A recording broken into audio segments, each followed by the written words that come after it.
없이 드리네. 사랑하고 의지하며 주만 따라 살리라. 주께 드리네. 주께 드리네. 사랑하는 구주 앞에 모두 드리네.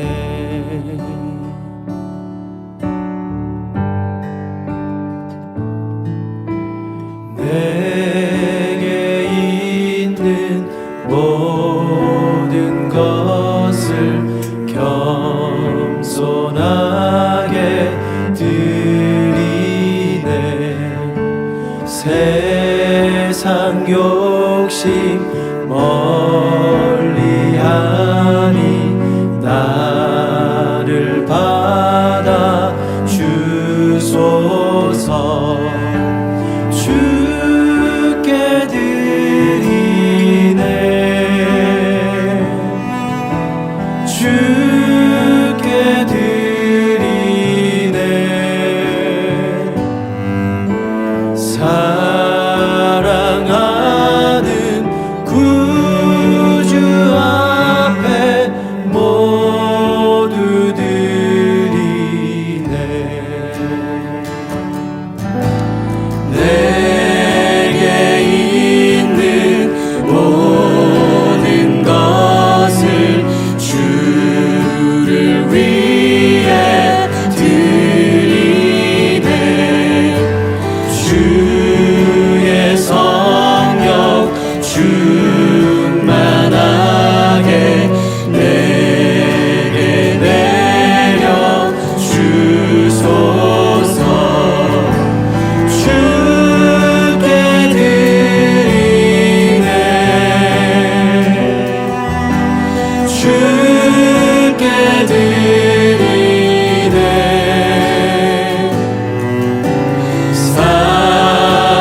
사랑하는 구주 앞에 모두 드리네.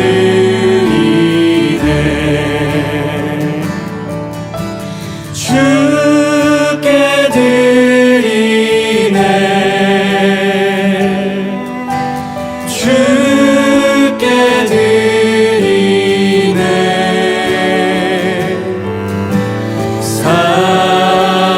사랑하는 구주 앞에 모두 드리네.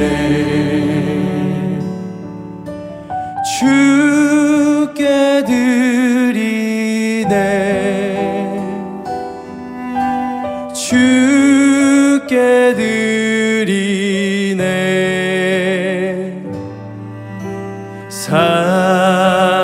사랑하는 구주 앞에 모두 드리네.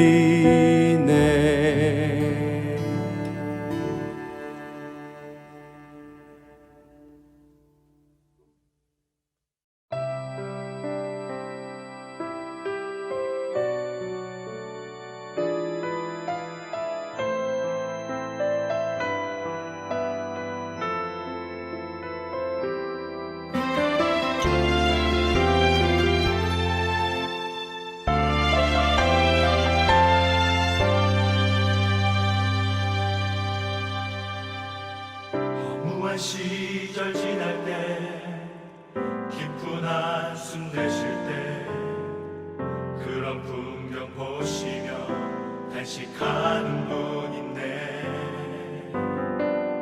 고와 같이 너희를 버려두지 않으리.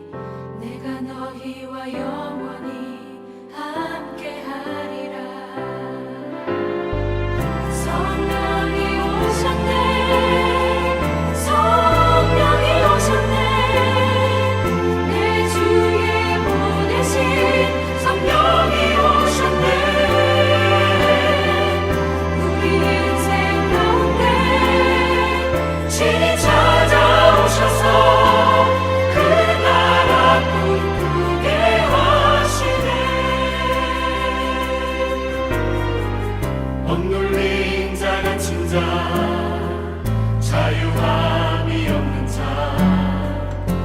피난처가 되시는 성령님 계시네. 주의 영이 계신 곳에 참 자유가 있다네.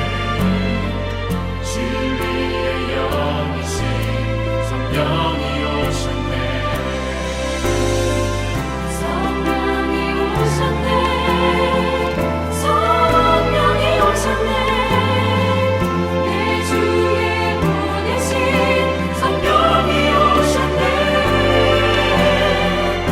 우리 인생 가운데 친히 찾아오셔서 그 나라 꿈꾸게 하시네.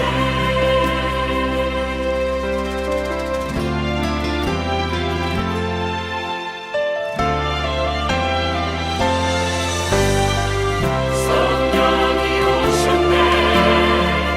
성령이 오셨네. 내 주에 보내신 성령이 오셨네. 우리 인생 가운데 친히 찾아오셔서 그 나라 꿈꾸게 하시네.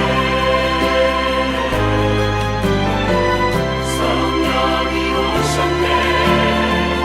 성령이 오셨네. 내 주에 보내신 성령이 오셨네. 우리 인생 가운데 친히 찾아오셔서 그 나라 꿈꾸게 하시네.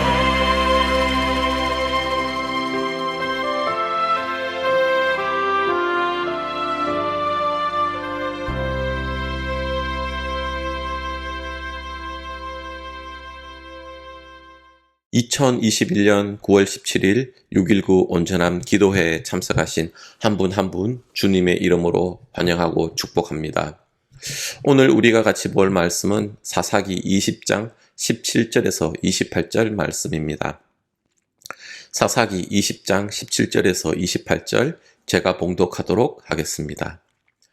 베냐민 자손 외에 이스라엘 사람으로서 칼을 빼는 자의 수는 40만 명이니 다 전사라. 이스라엘 자손이 이르다 베델에 올라가서 하나님께 여쭈어 이르되 우리 중에 누가 먼저 올라가서 베냐민 자손과 싸우리까 하니 여호와께서 말씀하시되 유다가 먼저 갈지니라 하시니라. 이스라엘 자손이 아침에 일어나 기브가를 대하여 진을 치니라. 이스라엘 사람이 나아가 베냐민과 싸우려고 전열을 갖추고 기브아에서 그들과 싸우고자 하매 베냐민 자손이 기브아에서 나와서 당일에 이스라엘 사람 22,000명을 땅에 엎드려 때렸으나 이스라엘 사람들이 스스로 용기를 내어 첫날 전열을 갖추었던 곳에서 다시 전열을 갖추니라.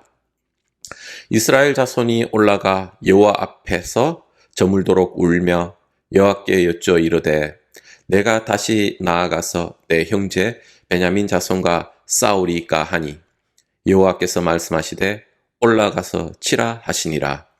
그 이튿날에 이스라엘 자손이 베냐민 자손을 치러 나아가매 베냐민도 그 이튿날에 기브아에서 그들을 치러 나와서 다시 이스라엘 자손 18,000명을 땅에 엎드려 때렸으니 다 칼을 빼는 자였더라.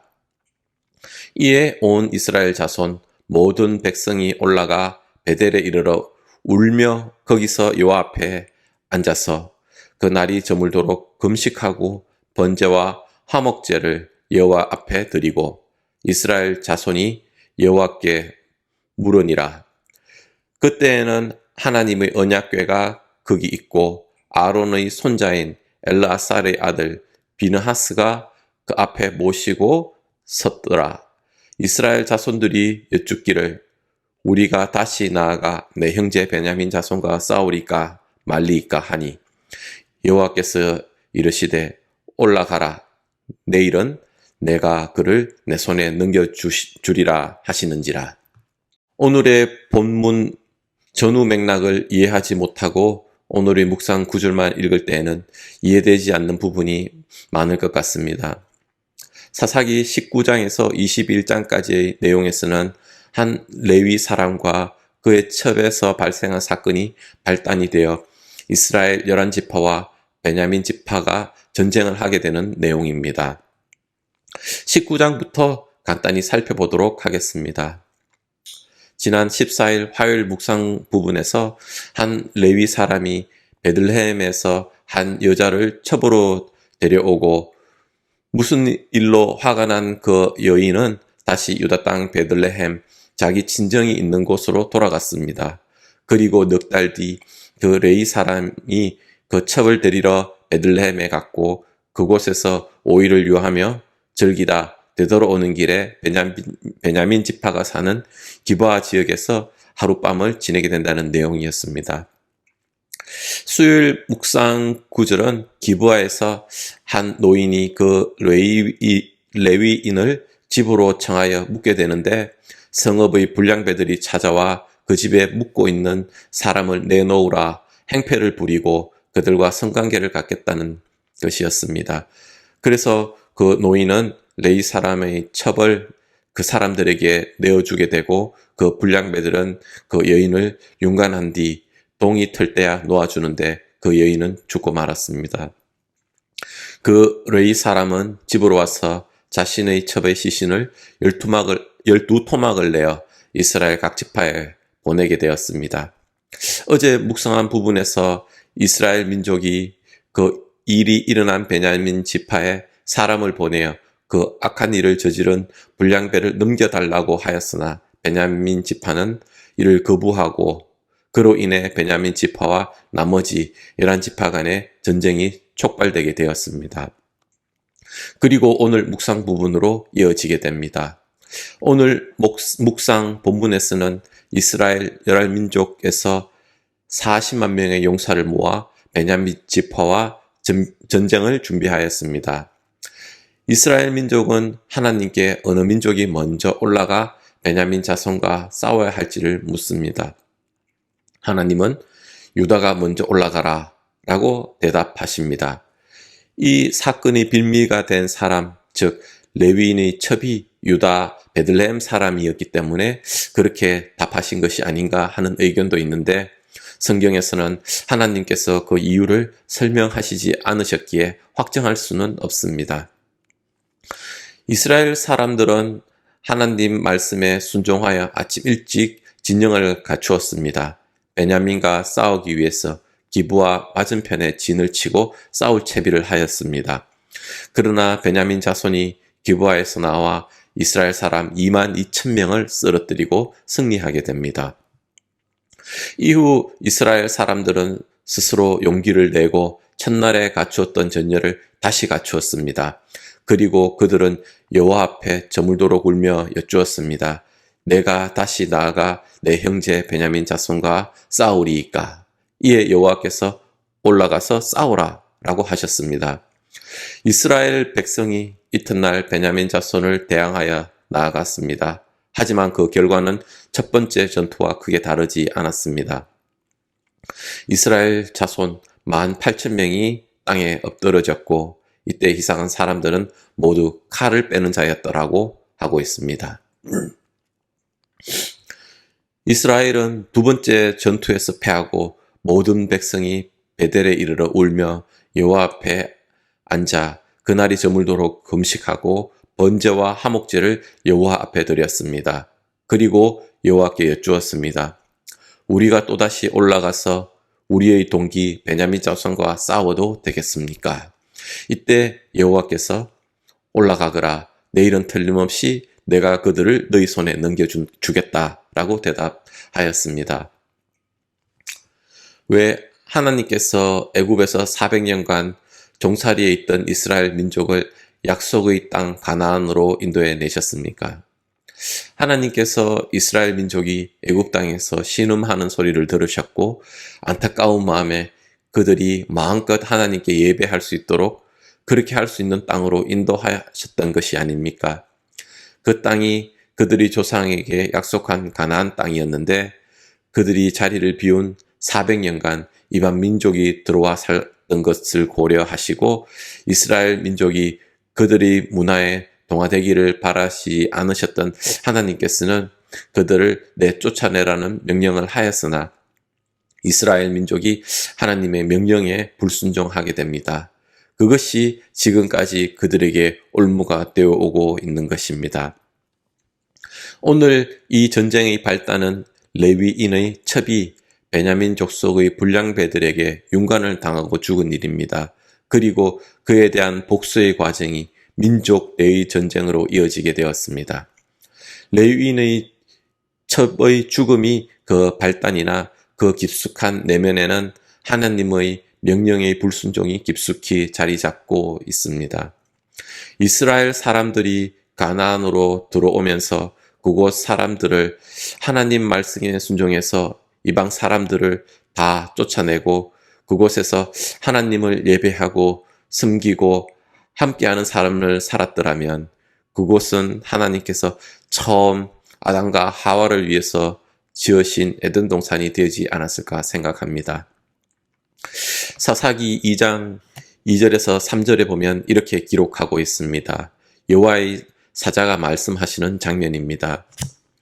너희는 이 땅의 주민과 언약을 맺지 말며 그들의 제단을 헐라하였거늘 너희가 내 목소리를 듣지 아니하였으니 어찌하여 그리하였느냐. 그러므로 내가 또 말하기를 내가 그들을 너희 앞에서 쫓아내지 아니하리니 그들이 너희 옆구리에 가시가 될 것이며 그들의 신들이 너에게 올무가 되리라 하였노라.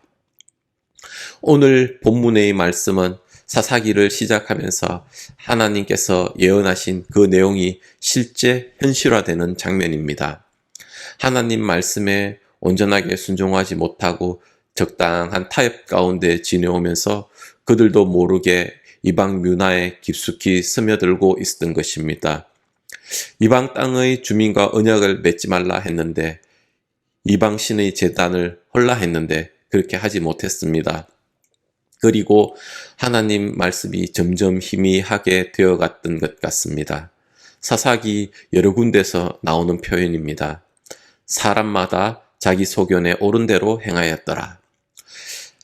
하나님께서 보시기에 옳은 대로가 아니었던 것입니다. 자기의 소견에 옳은 대로 행하였던 것입니다. 하나님은 이들이 하나님께 마음껏 예배하기 위해 가나안 땅으로 인도해냈는데 이들은 점점 하나님과의 인격적인 관계에서 멀어지고 있었던 것입니다. 그들의 마음속에는 하나님 것들로 가득 차 있는 것이 아니라 그들의 것들로 가득 차게 된 것입니다. 기브아 불량배들은 타락한 인간의 죄악을 적나라하게 보여줍니다. 그리고 그들을 감싼 베냐민 지파의 허물도 있습니다. 오늘 본문에서 보면 11 이스라엘 지파는 기브아 불량배 몇 명을 빌미로 베냐민 지파 전체를 치려고 40만 명의 병사를 준비했습니다. 불량배 몇 명을 빌미로 기브아 사람을 넘어 베냐민 지파 전체와 전투를 감행합니다. 사람마다 자기 소견에 옳은 대로 행하였더라. 그렇습니다. 자신들이 보기에 자신들의 준비한 전쟁의 명분이 있었을 것입니다. 그러나 그것이 베냐민 지파와 전체와 전쟁을 합리화될 수 있을까요? 오늘 본문 18절에 이스라엘 자손이 일어나 베델에 올라가서 하나님께 여쭈어 이르되 우리 중에 누가 먼저 올라가서 베냐민 자손과 싸우리리까? 라고 묻고 있습니다. 이스라엘 11지파는 전쟁을 통해서 베냐민을 칠 것을 의결하고 장병을 모으고 마지막에 누가 먼저 올라가야 할 것인지를 하나님께 묻습니다. 어느 순간에라도 하나님의 뜻을 듣는 것은 중요할 수 있습니다. 하지만 이들은 모든 것을 스스로 결정하고 마지막 누가 먼저 갈 것인가만을 여쭙습니다. 이 사건이 시작되는 19장 1절부터 20장 17절까지 하나님의 등장은 없습니다. 이 기사의 주인공인 레위 사람도 온 지파의 지도자들도 누구 하나 하나님의 뜻을 구하지 않았습니다. 그들은 각 지파에서 사람들을 얼마를 뽑잡고 결정했고 기부와 사람이 저지른 수치스러운 일을 벌하고자 자신들이 결정합니다. 그 결정 뒤에는 베냐민 지파 전체를 칠 것을 담고 있습니다. 결국 이들은 어찌 보면 자신의 생각과 판단으로 자신의 결정이 옳았다고 생각하고 있었던 것 같습니다. 시작부터 하나님께 여쭙는 것을 왜 하지 않았을까요? 자신들이 생각했을 때 자신들이 너무나 옳다고 생각했기 때문일 것입니다. 결국 사사기 여러 군데서 나오는 사람마다 자기 소견에 옳은 대로 행하였더라에 귀결됩니다. 하나님은 자기 소견에 옳은 대로 살았던 이스라엘 민족 전체를 징계하신 것입니다. 베냐민 지파로 하여금 11지파를 치시고 다시 11지파를 들어서 베냐민 지파를 치시는 하나님의 뜻이 있었던 것 같습니다. 그렇다고 자신이 선택한 민족을 자신이 치는 하나님의 마음은 편하셨을까요? 약속의 땅에서 이방 민족을 내쫓고 그들이 제단을 물라는 그 명령에 온전한 순종으로 받아들이지 못한 것으로 인해 이방 풍습이 들어오고 이방 신을 섬기고 그것은 이스라엘 민족의 종교적 영적 타락과 도덕적 부패를 가져오고 결국 민족 안에서 전쟁을 가져오게 되었습니다.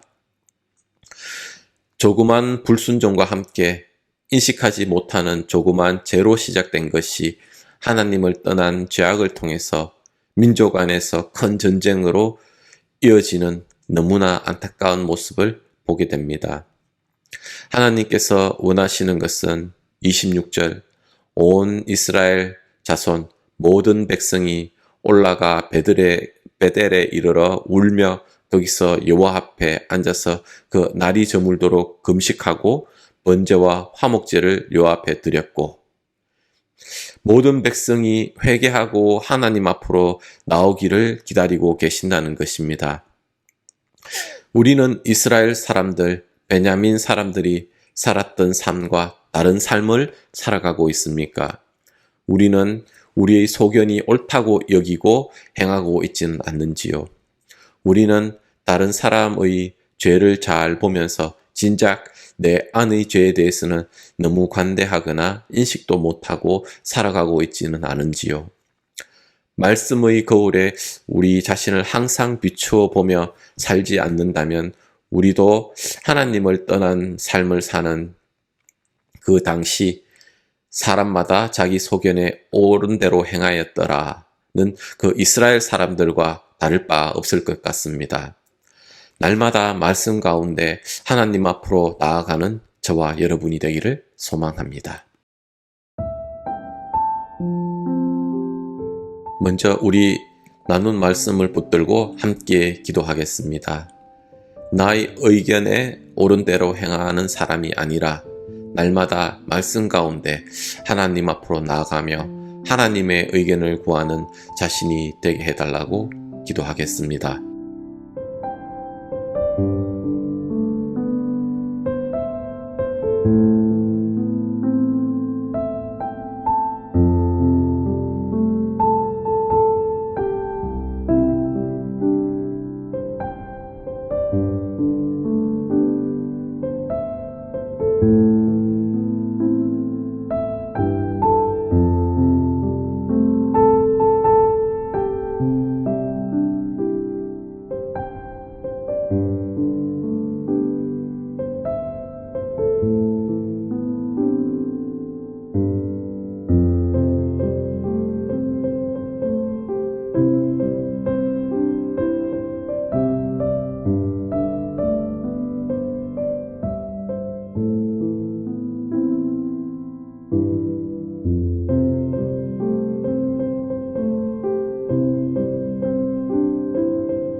코로나 팬데믹과 세계를 위해서 기도하겠습니다. 최근 전 세계가 코로나 델타 변이 바이러스로 어려움을 겪고 있습니다. 백신의 안정성이 빨리 확인되어 조속히 어린 아이들이 예방접종할 수 있도록, 또 변이 바이러스들이 빨리 잡혀 일상으로 되돌아갈 수 있도록 기도하겠습니다.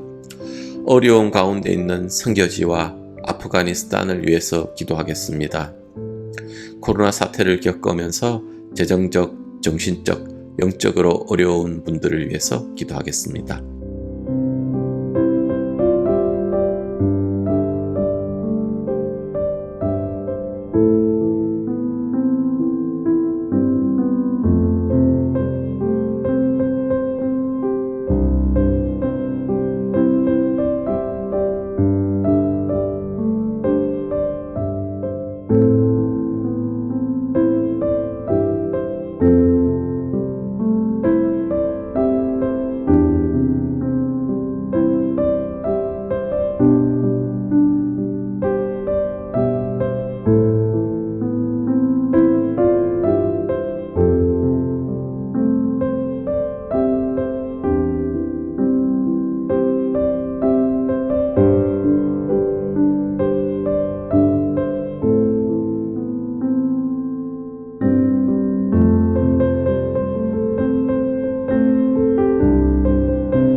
우리 교회 공동체를 위해서 기도하겠습니다.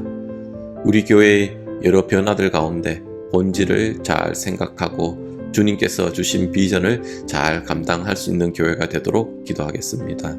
또 주위에 투병 중인 교우분들 계십니다. 이분들 생각하면서 같이 기도하겠습니다.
이제 다 같이 마음을 모아 주기도문 올려드리겠습니다. 하늘에 계신 우리 아버지여, 이름이 거룩히 여김을 받으시오며 나라가 임하시오며 뜻이 하늘에서 이루어진 것 같이 땅에서도 이루어지이다. 오늘 우리에게 일용할 양식을 주시옵고 우리가 우리에게 죄 지은 자를 사하여 준 것 같이 우리의 죄를 사하여 주시옵고 우리를 시험에 들게 하지 마시옵고 다만 악에서 구하시옵소서. 나라와 권세와 영광이 아버지께 영원히 있사옵나이다. 아멘.